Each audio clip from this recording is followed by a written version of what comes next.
Hello बच्चों, let's see the question. The question says, calculate the area of the design region in figure common between the two quadrants of circle of radius 8 centimeter each. तो diagram में आपको एक design reason दे रखा है और ये जो डिजाइंड एरिया है ये हमें फाइंड करना है. ओके, तो पहले ऐसा करते हैं कि डायग्राम को अपने अकॉर्डिंग थोड़ा सा उसको मॉडिफाई कर लेते हैं, फिर स्टार्ट करेंगे क्वेश्चन करना. तो ये कुछ इस टाइप का डायग्राम हमें दे रखा है. ये एक स्क्वायर लाइक शेप दिख रहा है इसके अंदर. ओके, और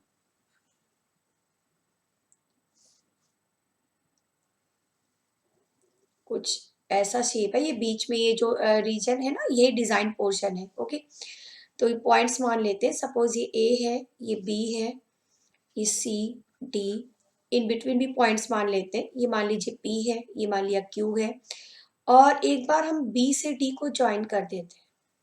ठीक है, तो अब यहाँ पर ये जो डिजाइन रीजन हमें निकालना है, बीच में जो इसमें शो किया गया है, तो ये डिजाइन रीजन निकालने के लिए हमें क्या करना होगा कि ये जो एरिया बीपीडी है, हम पहले टारगेट करते हैं एरिया बीपीडी निकालने के लिए. ओके, और जब एरिया बीपीडी निकल आएगा तो उसको डबल कर देंगे तो हमारा डिजाइन एरिया आ जाएगा. अब एरिया बीपीडी कैसे निकलेगा? एरिया बीपीडी निकालने के लिए एक तो हमें ये काम करना होगा कि ये जो सेक्टर हमें दिख रहा है बीपीडीसी, ओके, ये जो सेक्टर दिख रहा है बीपीडीसी, इस सेक्टर का एरिया निकालेंगे. और इस सेक्टर के एरिया से ये जो ट्राइंगल बन रहा है बीडीसी, ट्राइंगल बीडीसी, इसे माइनस कर देंगे. तो जब इस सेक्टर के एरिया से ट्राइंगल बीसीडी को सब्ट्रैक्ट कर देंगे तो ये वाला एरिया देखिए हमें मिल जाएगा. ये वाला, ये जो एरिया बीपीडी था, ये एरिया हमें मिल जाएगा, है ना. फिर इसको ट्वाइस कर देंगे तो डिजाइन रीजन पूरा आ जाएगा एरिया. तो स्टार्ट करते हैं क्वेश्चन के लिए.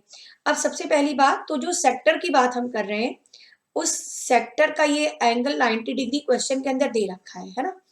सेक्टर का जो एंगल है, जिसे हम सेंट्रल एंगल बोलते हैं, उसे थीटा से लिखते हैं, तो वो 90 डिग्री हमें दे रखा है. और जो रेडियस होगी, जिस सर्कल का ये सेक्टर, ये पार्ट है, उसकी रेडियस क्या होगी?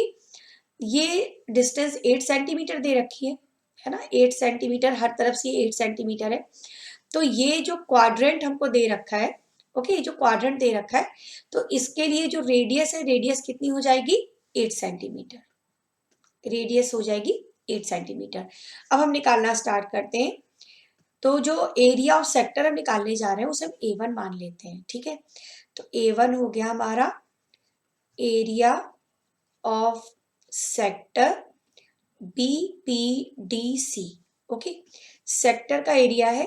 तो सेक्टर का एरिया निकालने का फॉर्मूला क्या होता है? Pi r square theta upon 360 degree. Values रख लेते हैं. ये हो गया पाई 22/7, आर स्क्वायर थीटा 90 और ये 360. तो थोड़ा सिंप्लीफाई कर लेते हैं. 9 4 4 2 8, तो 22, 2 और 8, ये मल्टीप्लाई करने के बाद आ जाएगा 352 अपॉन, और अपॉन में ये 7 बचा. ठीक है ना, सेंटीमीटर स्क्वायर. तो ये हमारा एरिया ऑफ सेक्टर, एक स्टेप तो हो गया क्वेश्चन का. अब हम निकालेंगे एरिया ऑफ ट्राइंगल BCD. तो जब इस ट्राइंगल BCD का एरिया निकालेंगे तो ट्राइंगल का एरिया क्या, 1/2 बेस इंटू हाइट होता है. तो बेस 20 का DC ले सकते हैं और हाइट क्या ले सकते हैं? BC, और दोनों ही 8 है ना. तो अब हम निकालने जा रहे हैं एरिया ऑफ ट्राइंगल BCD. इसे हमने मान लिया A2. ट्राइंगल का एरिया 1/2 बेस इंटू हाइट होता है, तो DC इंटू BC, और ये दोनों ही 8 है. तो 8 इंटू 8, 8 8 64, 64 को 2 से डिवाइड करेंगे तो 32 सेंटीमीटर स्क्वायर आ गया. ये हमने A2 ले लिया इसे. ठीक है, अब हम निकालने जा रहे हैं जो हमने एरिया ऑफ सेगमेंट निकालने का डिसाइड किया था, एरिया ऑफ सेगमेंट BPD, है ना. Area of segment BPD. तो इसके लिए हमें क्या करना होगा? A1 माइनस A2 करना होगा. ठीक है ना. तो 352/7 माइनस 32, सिंप्लीफाई कर लेते हैं.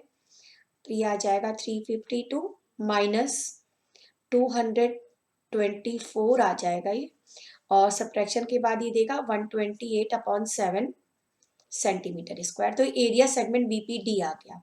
ठीक है, अब बस हमें करना क्या है, इसको डबल कर देंगे तो हमारा डिजाइंड एरिया आ जाएगा। ठीक है ना, केवल इसको ट्वाइस करना रह गया है। So designed area is 2 times of area BPD। Okay, BPD एरिया हम निकाल चुके हैं, क्या था 128/7, मल्टीप्लाई कर लेते हैं। So this is 256/7 centimetre square. तो ये आपका आंसर हो गया 256/7 centimetre square. This is the area of design region. Okay, hope you understand it well. Thank you.